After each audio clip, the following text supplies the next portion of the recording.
2-4 आयत बीच बीच में तो उठा उठा कर अगर पढ़वा देंगे तो आप पूरी बात को नहीं समझ पाओगे कि किसके विषय में कहा गया है और किसके बारे में पूरी बात कहाँ तक है। अगर पूरा जैसे जिसने पढ़ रखा है 1 बार 2 बार 4 बार 5 बार, तो उसके सामने अगर आप 2 बातें लेकर के बैठोगे तो बहुत अच्छे से समझ जाएगा। लेकिन जब स्टडी हम थोड़ी बहुत ही कर रहे हैं या नहीं कर रहे हैं तो ऐसी कंडीशन में पूरा ही चैप्टर पढ़वाना पड़ता है। या तो फिर घर से पढ़ के आओ या इतनी बाइबल को पढ़ो कि हम बीच बीच में कहीं से भी लें, समझाएं और आप समझ जाएं। ठीक है, जब हम ऐसे चर्चेज में जाया करते थे जहाँ पर कहीं कहीं से कुछ बातें लेते थे और वहीं से बस समझाया बताया, तो इतने सालों में क्या समझ में आया? कुछ भी नहीं, है ना। तो फिर वही चीज़ अगर हम यहाँ पर भी करें कि आपको कहीं से एक टॉपिक उठाया, यहाँ से आयत उठाई, वहाँ से आयत उठाई, वहाँ से उठाई, फटाफट बता दी। अब आपको ये समझ में नहीं गया ये सामरी जो थे वो यहूदियों से रिश्ता क्यों नहीं रखते थे। ठीक है, फिर उसके बाद ये समझ में नहीं आएगा कि यीशु मसीह को ज़रूरत ही क्या थी वहाँ कुएं पे बैठ करके पानी के लिए इंतज़ार करने की, जबकि उनके चेले उनके लिए रोटी लेने गए थे। अब जो रोटी लेकर के आएगा तो क्या पानी भी नहीं लाएगा? रोटी का इंतजाम कर रहा है जो, वो पानी का इंतजाम नहीं कर रहा है, पानी भी लाएगा। तो फिर यीशु मसीह वहाँ पर क्यों बैठे थे? चेले से कह देते, उनके एक आध चेला तो था नहीं उनके पास, वो पानी भी उन्हें पिला देते।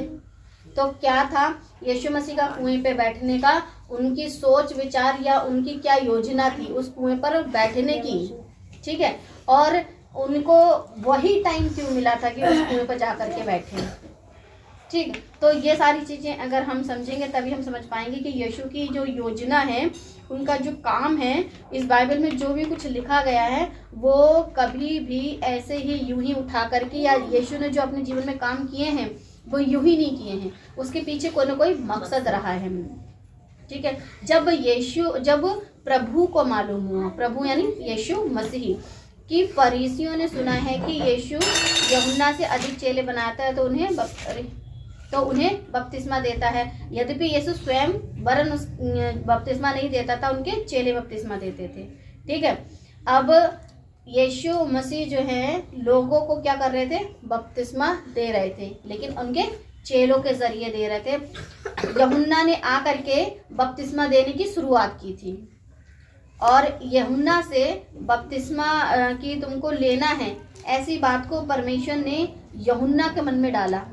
ठीक है, बपतिस्मा देने के विषय में। तो बपतिस्मे का अर्थ क्या होता है अगर आप लोगों को पता है तो? बपतिस्मा क्या होता है?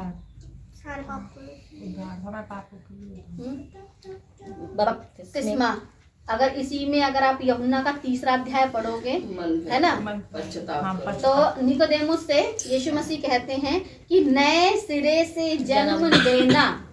ये मैंने आप लोगों को पिछली बार पहले भी बता चुकी हूँ कि नए सिरे से जन्म लेना ना, उसको क्या कहते हैं? बपतिस्मा।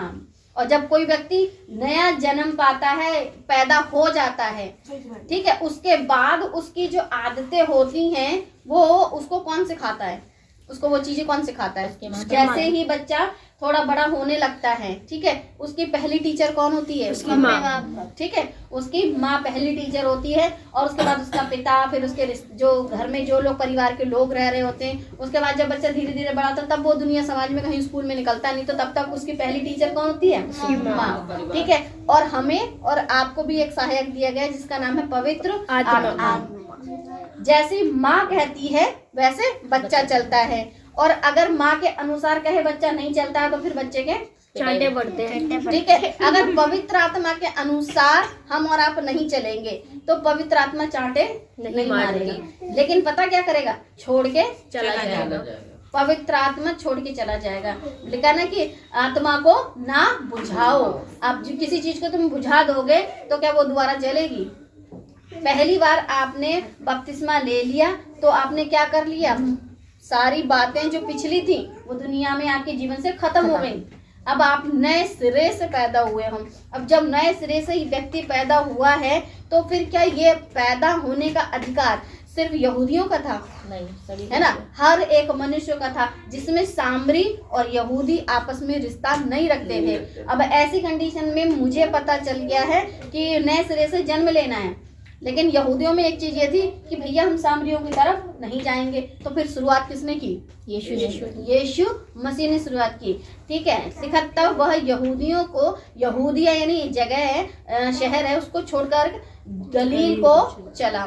गलील में गया और सामरिया से होकर जाना अवश्य था। क्यों अवश्य था? क्योंकि यहाँ के जो लोग हैं इनसे ये लोग रिश्ता तो रखते नहीं हैं, तो जाहिर सी बात है मनुष्य को बपतिस्मे के विषय में ये लोग नहीं बताएंगे। कबूल भले ही कर लें लेकिन बताएंगे नहीं।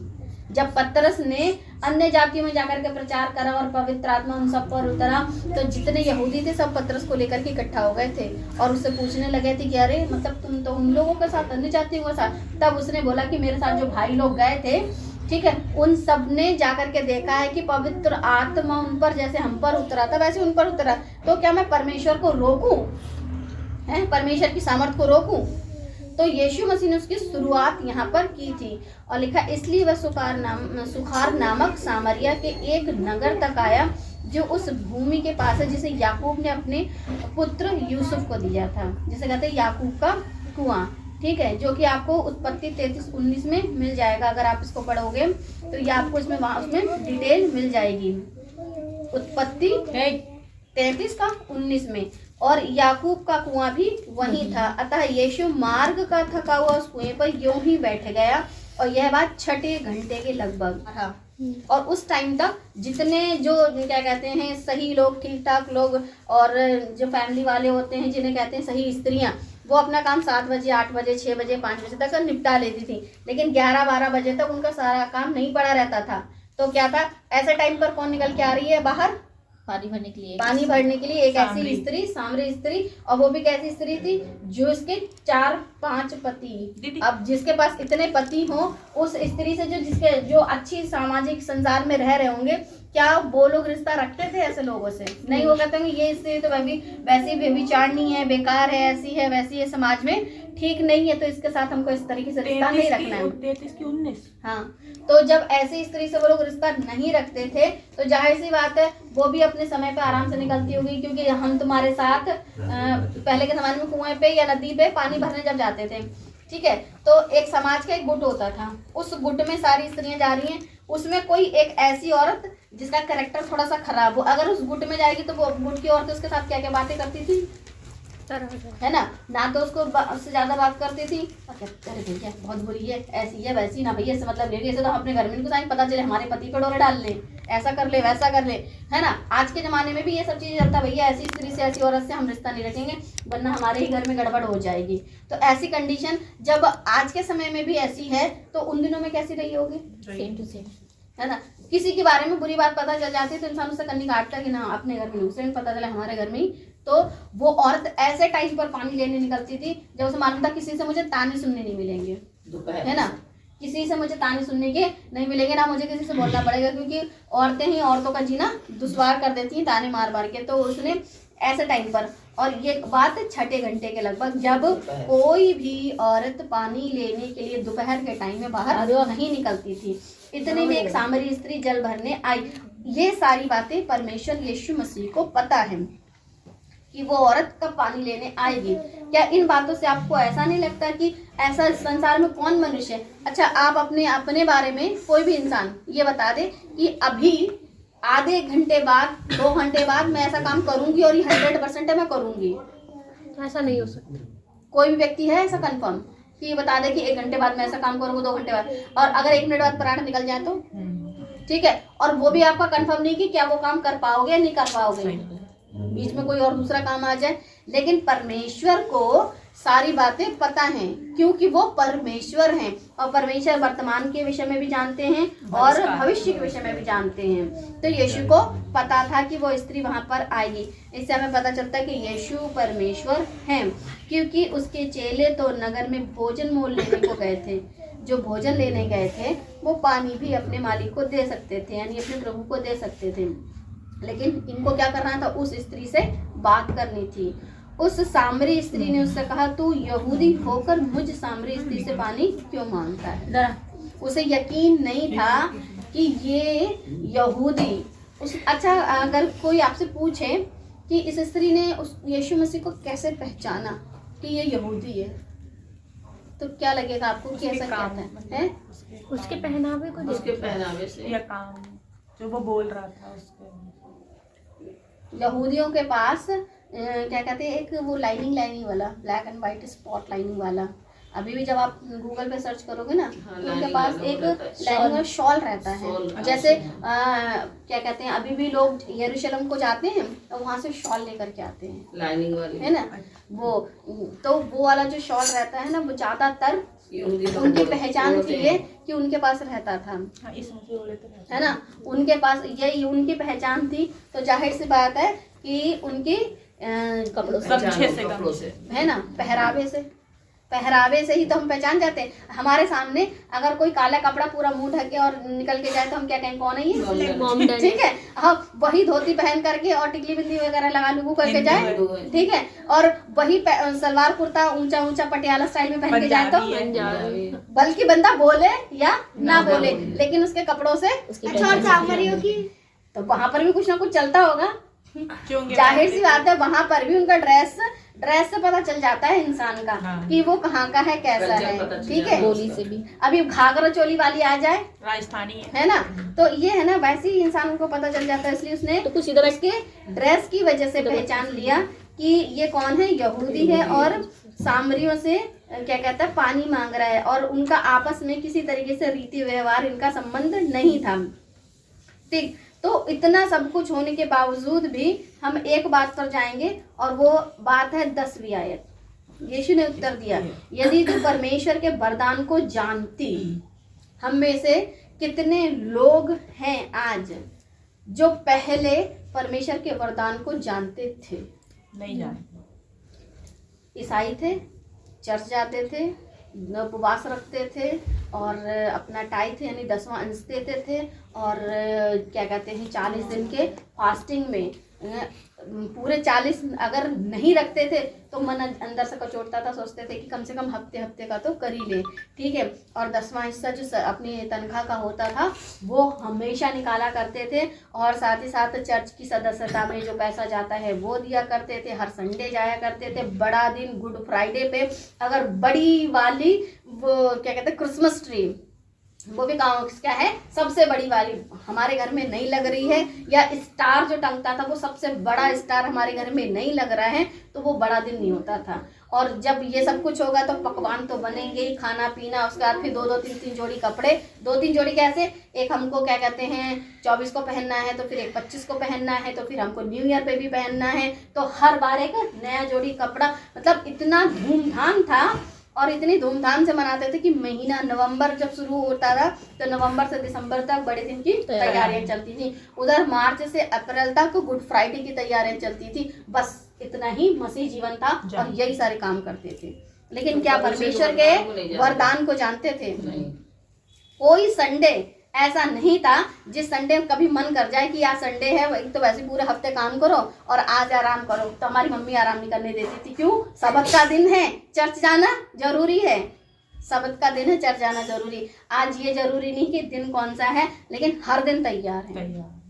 तो हम किस किन चीजों से छूटे जब परमेश्वर के वरदान को जाना कि हर दिन आज का दिन है और परमेश्वर का बनाया दिन है, ठीक है। और हर दिन वो दिन जिस दिन किसी व्यक्ति ने बपतिस्मा ले लिया हो वो होता है बड़ा दिन, यानी यीशु का जन्म उस मनुष्य में हो गया और उस व्यक्ति ने नया जन्म पा लिया, तो हुआ ना बड़ा दिन, ठीक है। फिर गुड फ्राइडे का जब उस व्यक्ति ने अपने एक एक पापों का अंगीकार करके माना और उसे छोड़ दिया, तभी तो यीशु के ने क्रूस पर हमारे और आपके पापों को तो उठाया है। और वो व्यक्ति इस बात को मान जाता है, उस दिन हमारी गुड फ्राइडे हो जाता है। जिस दिन यीशु पैदा हो जाते हैं हमारे जीवन में, उस दिन हमारा क्या हो जाता है?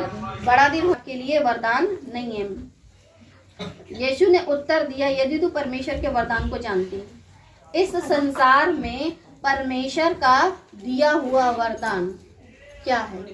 परमेश्वर के वरदान। यदि तू परमेश्वर के वरदान को जानती तो परमेश्वर का वरदान क्या है? पढ़े नहीं है वरदान? हाँ, सही है। वो तो फल है, वरदान है। वरदान वो भी उतना ही है। वही है। 9 फल, 9 वरदान कितने हैं? 9 कौन कौन से हैं? फल भी हैं अलग, ये हैं वरदान। किसी को या हाँ बोलो।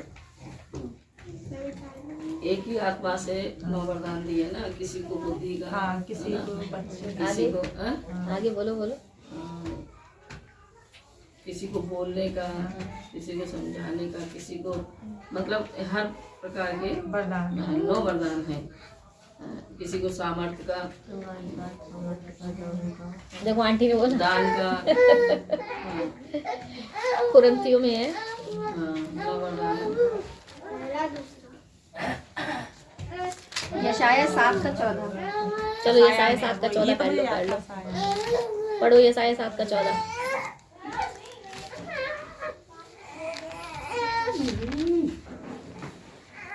इस कारण प्रभु आप ही तुमको एक चिन्ह देगा। सुनो, एक कुमारी गर्भवती होगी और पुत्र जनेगी और इसका नाम इमैनुएल रखेगी। ठीक है, और जब बस इमैनुअल रखेगी। ठीक है, तो इमैनुअल का अर्थ क्या है? परमेश्वर हमारे साथ है।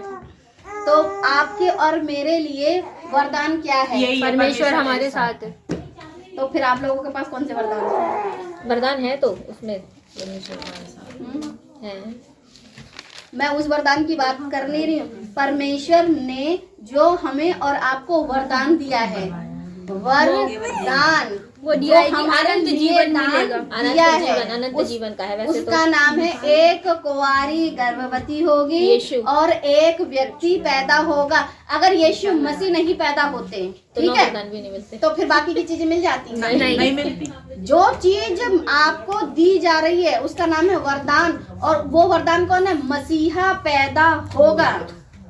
अगर मसीहा पैदा नहीं होता तो फिर ये जो आप जिन वरदानों की बात कर रहे हैं, वो वरदान कहाँ से आते हैं? विश्वास का, चंगाई का। उसके जीवन में, जिसका नाम सामरी स्त्री, अभी तक वो वरदानों को नहीं जानती है और आप दूसरे वरदान गिना रहे हो, तो फिर ये कैसे हो सकता है?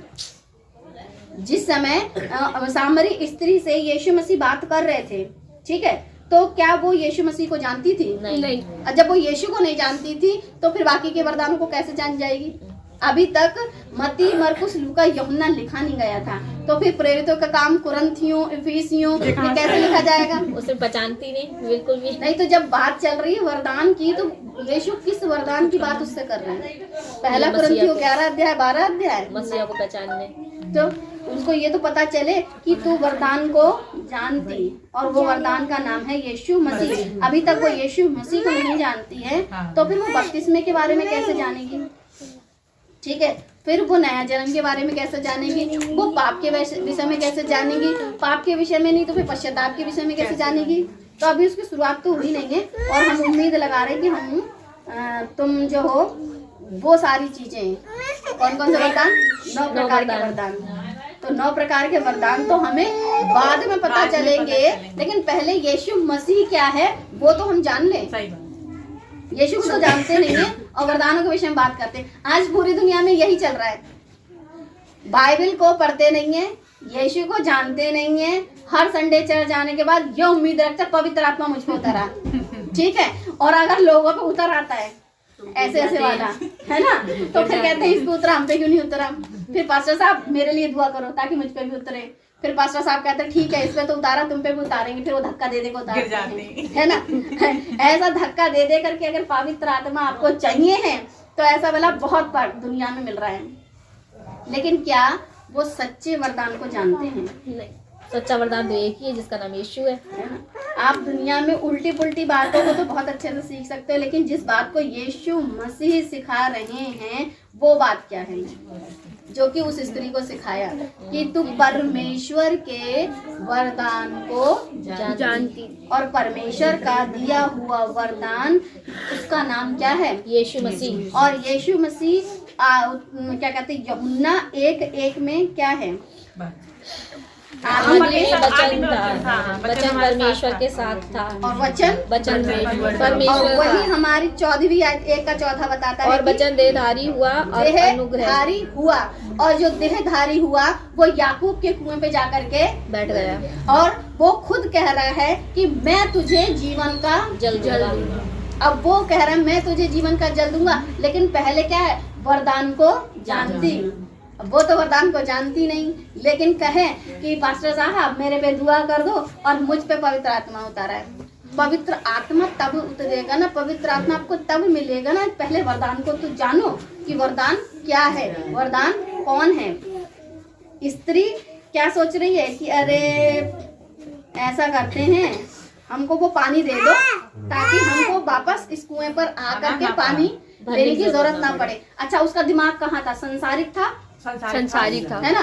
आत्मिक दिमाग तो बिल्कुल भी नहीं था, आत्मिक तरीके की सोच उसकी नहीं थी। इस संसार में जब लोगों की ना तो दिमाग आत्मिक है, ना सोच आत्मिक है, ना वो चल आत्मिक तरीके से रहे, तो फिर पवित्र आत्मा को क्यों मांग रहे हैं?